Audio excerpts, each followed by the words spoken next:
Hello everyone, how are you? Today I am going to talk about the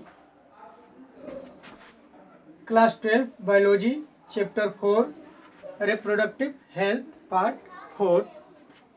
In this video we will discuss about some topics like as ART, assisted reproductive technology, IVF, in vitro fertilization, ET, embryo transfer, test tube baby, zygote intrafallopian transfer ZIFT,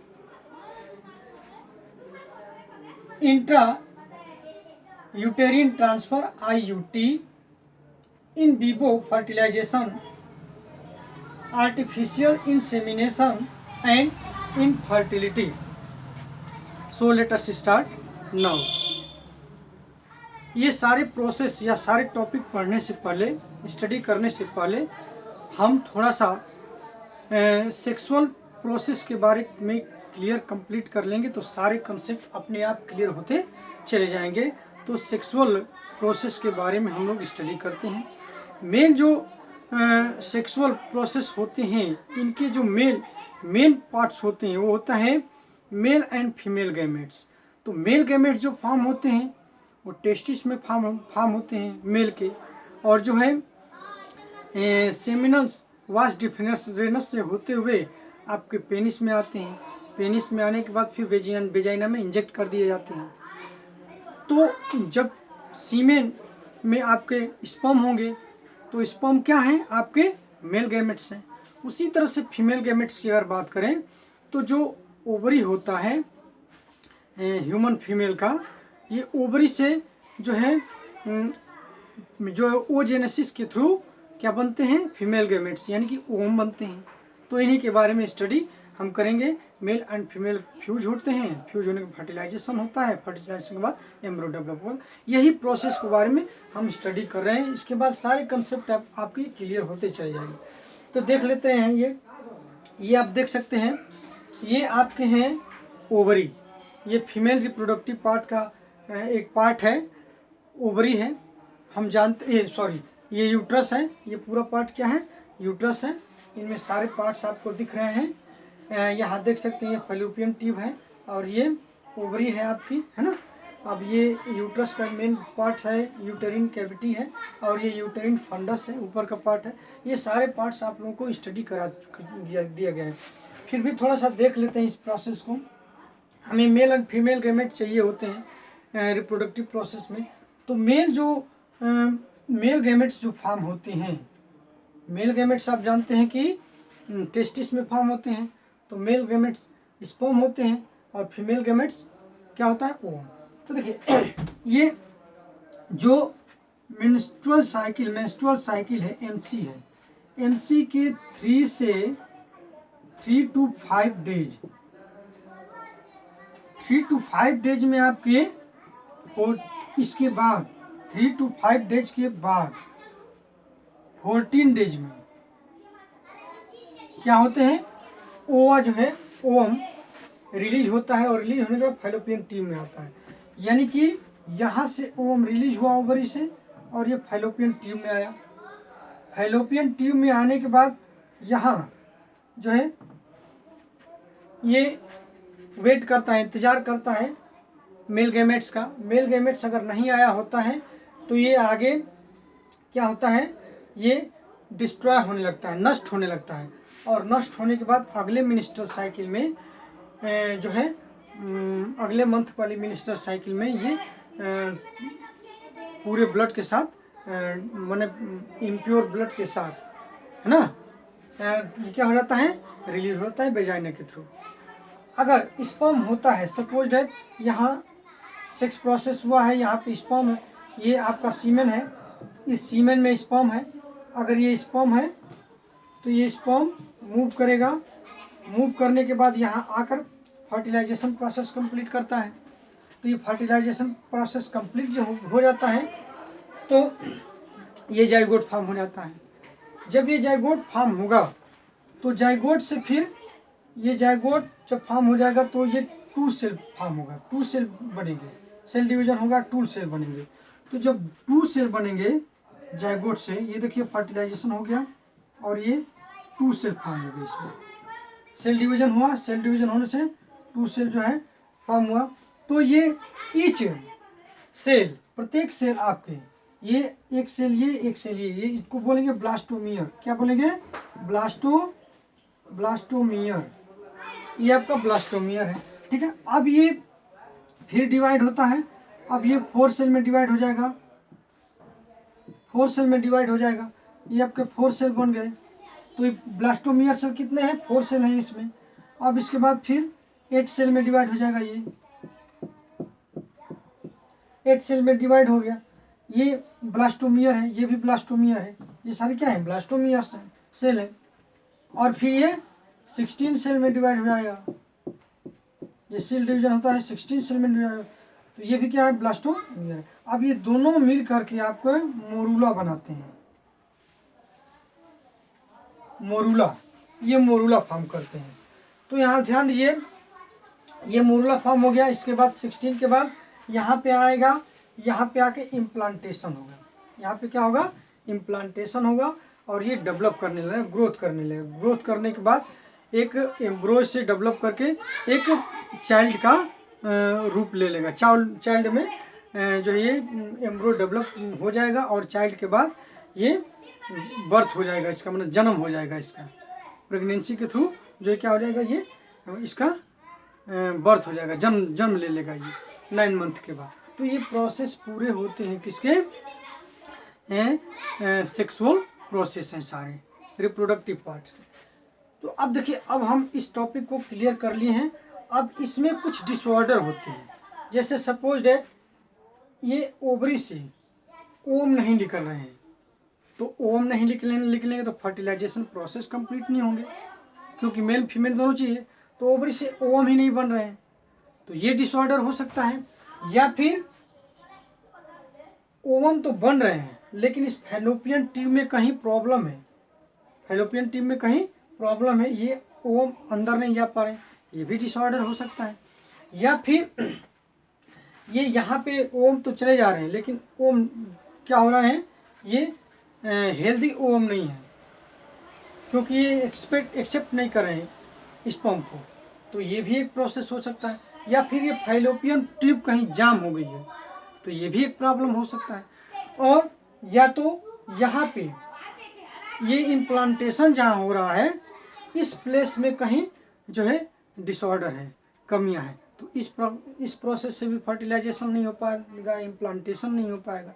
तो ये सारे disorder होते हैं। या फिर mail के sperm में, mail के सीमन में स्पर्म कम है, तो इस प्रोसेस में भी ये डिसऑर्डर, मेल के डिसऑर्डर हो सकते हैं। तो ये सारे डिसऑर्डर जो हैं वो क्या करते हैं, ये सारे डिसऑर्डर अगर रहते हैं तो जो है प्रेगनेंसी नहीं हो पाता और कोई भी फीमेल जो है मदर नहीं बन सकती, माँ नहीं बन पाती। ये सारे डिसऑर्डर की वजह से कुछ ऐसे भी कपल्स हैं, यानी कि पति पत्नी हैं, जिनमें ये सारे डिसऑर्डर होते हैं और वो अपने बच्चे को जन्म नहीं दे पाते, ना ही प्रेगनेंसी होती है ना ही जन्म दे पाते हैं। तो ऐसे में एक टेक्निक की सहायता से ये अपने बच्चे को जन्म दे सकते हैं। वही टेक्निक जो है कहलाती है आपकी ART। माने ART एक टेक्नोलॉजी है, तकनीकी है, जिसके द्वारा जो कपल्स हैं जिनमें कुछ सेक्सुअल डिसऑर्डर हैं उनको बच्चे पैदा कराए जाते हैं। वही जो है आपके क्या है, ART है। कुछ विशेष टेक्नोलॉजी के द्वारा आप देख सकते हैं, the couples could be assisted to have children thought certain special technique, certain special technique. कुछ कपल जो है जिनको बच्चे नहीं हो पा रहे हैं, वो कुछ विशेष तकनीकी के द्वारा जो है, कुछ विशेष तकनीकी के द्वारा वो क्या करते हैं, बच्चे को जन्म देते हैं या पैदा करते हैं। Commonly known as assisted reproductive technology, इन्हें बोलते हैं ART। ओके, यानी कि कुछ डिसऑर्डर रहेगा, इस वजह से बच्चे नहीं होंगे, है ना। तो इसके लिए स्पेशल टेक्निक अपना करके बच्चे पैदा किए जाते हैं। तो ये प्रोसेस आपकी क्या है, ART है। ART के अंतर्गत बहुत सारे आपके तकनीकी आते हैं, जैसे IVA का मतलब इन विट्रो फर्टिलाइजेशन, इसे एम्ब्रॉय ट्रांसफ़र भी बोलते हैं, या इसे ET भी बोलते हैं, या इसे टेस्ट ट्यूब बेबी के नाम से भी जानते हैं। टेस्ट ट्यूब बेबी आप लोग जानते होंगे, तो ये टेस्ट ट्यूब बेबी के नाम से भी जाने जाती है। टेस्ट ट्यूब बेबी या एम्ब्रॉय ट्रांसफ़र या IVF क्या है, इसके बारे में हम लोग देख लेते हैं। ठीक है, ये देखते हैं IVF means in vitro fertilization. ये प्रोसेस क्या होती है, कुछ ऐसे दाम्पत्य होते हैं, यानी कि पति पत्नी होते हैं, कपल्स होते हैं, कि उनके फैलोपियन ट्यूब में यहाँ पे फर्टिलाइजेशन प्रोसेस कंप्लीट नहीं हो पाते, ये डिसऑर्डर होती है।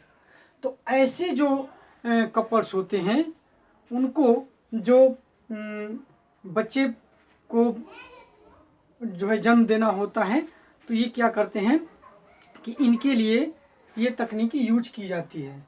इसमें क्या होता है कि किसी डोनर मेल का स्पर्म या किसी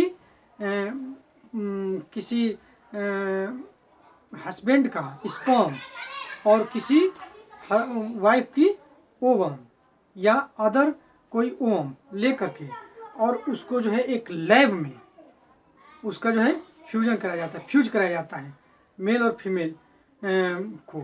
जैसे मेल एंड फीमेल को क्या किया जाएगा, फ्यूज कराया जाएगा, किसमें, लैब में उसको फ्यूज करा के फर्टिलाइजेशन प्रोसेस कंप्लीट किया जाएगा, और फर्टिलाइजेशन के बाद ये डेवलप कराया जाएगा।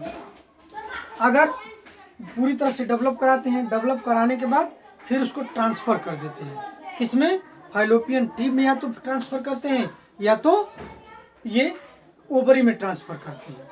अगर इस ओवम को फैलोपियन ट्यूब में कराते हैं तो इसको GIFT बोलते हैं, और इसको अगर यूट्रस में ये कराते हैं, इसको ये बोलते हैं IUT। तो देख लेते हैं किसका किसका होता है। देखिए, ये जाइगोट फॉर्म हो गया।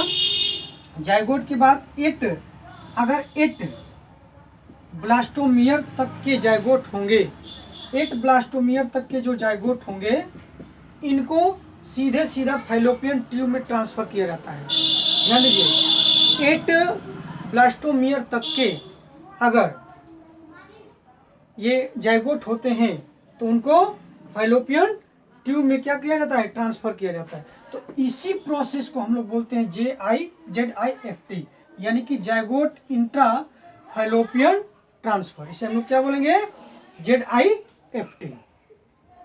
देख लेते हैं इसको। The zygote are early embryo with up to 8 blastomere, could them be transferred into the fallopian tube. These are the zygote intrafallopian transfer, ZIFT। Means अगर हम 8 ब्लास्टोमियर तक के जाइगोट को हम फैलोपियन ट्यूब में ट्रांसफ़र करते हैं तो इसको हम लोग बोलेंगे ZIFT। ठीक है, इसके अलावा जब 8 ब्लास्टोमियर से अधिक वाले जाइगोट होते हैं, 16 तक होंगे, तो इनको सीधे सीधा फैलोपियन ट्यूब में जो है ट्रांसफ़र करके सीधे सीधा इसको यूट्रस में ट्रांसफ़र करते हैं। तो इस प्रोसेस को बोलते हैं IUT। देख सकते हैं यहाँ पे, एम्ब्रॉय with more than 8 blastomere into the uterus, इसको यूट्रस में करते हैं तो इसको बोलते हैं IUT। तो यहाँ पे ट्रांसफ़र करेंगे तो क्या होगा, ये IUT। तो ये रहा आपका जाइगोट इंट्रा फैलोपियन ट्रांसफ़र और ये इंट्रा यूटेरिन ट्रांसफ़र, ये 2 प्रोसेस होते हैं। ठीक है, अब इसके बाद देखते हैं इन विट्रो फर्टिलाइजेशन। अगर किसी पर्सन की ये सारे प्रोसेस हो रहे हैं, फर्टिलाइजेशन वाला प्रोसेस भी हो रहा है, लेकिन इम्प्लांटेशन नहीं हो पा रहा है, वो गर्भ धारण नहीं कर पा रही है ना, इम्प्लांटेशन नहीं हो रहा है, प्रेगनेंसी नहीं हो पा रही है, उसके लिए एक जो वो ट्रीट किया जाता है, उसके लिए डॉक्टर क्या करते हैं, क्लाइमेट जो है यूट्रस में तैयार करते हैं और उस वजह से इम्प्लांटमेंट किया जा सकता है। उस तकनीकी से क्लाइमेट प्रोवाइड करके उस टेक्निक से जो है क्या किया जाता है, इम्प्लांट कर दिया जाता है, इम्प्लांटिंग कर दिया जाता है, यहाँ पे इम्प्लांटिंग कर दिया जाता है। तो इस प्रोसेस को आप बोलते हैं क्या चीज़, in vitro fertilization. Okay, complete अगर इनेबल है कंप्लीटली जो है, इफ प्रेगनेंसी प्रॉब्लम, अगर प्रेगनेंसी प्रॉब्लम यानी कि यहाँ पे जो जायगोट है वो क्या इम्प्लांटिंग उसकी नहीं हो पा रही है, तब के लिए ये कौन सी क्या चीज़ है, इन विवो फर्टिलाइजेशन। ठीक है, तो ये प्रोसेस आपके रहे क्या, इन विवो फर्टिलाइजेशन। आगे देखते हैं आर्टिफिशियल इंसेमिनेशन, AI। ये आर्टिफिशियल इंसेमिनेशन क्या है, कितने मेल हैं, मेल में जो है स्पर्म नहीं है, बहुत कम है, फीमेल का सब सही है, ओवम भी रिलीज हो रहे हैं, फैलोपियन ट्यूब भी सही है, इम्प्लांटेशन भी हो रहा है, लेकिन उसके मेल को यानी कि पति उसके हस्बैंड को क्या है, स्पर्म कम बन रहे। तो ऐसे में किसी अदर के जो है सीमन को लेकर के और सीधे सीधे जो फीमेल है उसके वेजाइना में इंजेक्ट किया जाता है सीमेन को। तो वो प्रोसेस को हम बोलते हैं आर्टिफिशियल इंसेमिनेशन, AI, या इंट्रा यूटेरिन इंसेमिनेशन। सीधे सीधे यूट्रस में यानी कि वेजाइना में डाल दिया जाता है, सीधे सीधा जो है क्या हो जाता है, उसका फर्टिलाइजेशन हो जाता है। तो इस प्रोसेस को हम लोग बोलते हैं आर्टिफिशियल इंसेमिनेशन, यानी कि दूसरे का सीमन लेकर के किसी जो प्रोड्यूस नहीं कर पा रही है, प्रेगनेंसी का नहीं हो पा रहा है उसके पति से, तो उसके जो है दूसरे का अदर का सीमन लेकर के वो जो है इंजेक्ट करा दिया जाता है, किसमें, फीमेल में इंजेक्ट करा दिया जाता है। तो इस प्रोसेस को हम बोलते हैं आर्टिफिशियल इंसेमिनेशन। ठीक है, या intra यूटेरिन insemination. Okay, and again infertility, some couples have not able for the produce baby, these are the infertility। कुछ ऐसे कपल्स होते हैं जो कि बच्चा पैदा करने में असमर्थ होते हैं, ऐसे उनके प्रोसेस या गुणों को या कैरेक्टर्स को क्या बोला जाता है, इनफर्टिलिटी बोला जाता है। Okay, thanks for watching this video, please subscribe this video. Okay.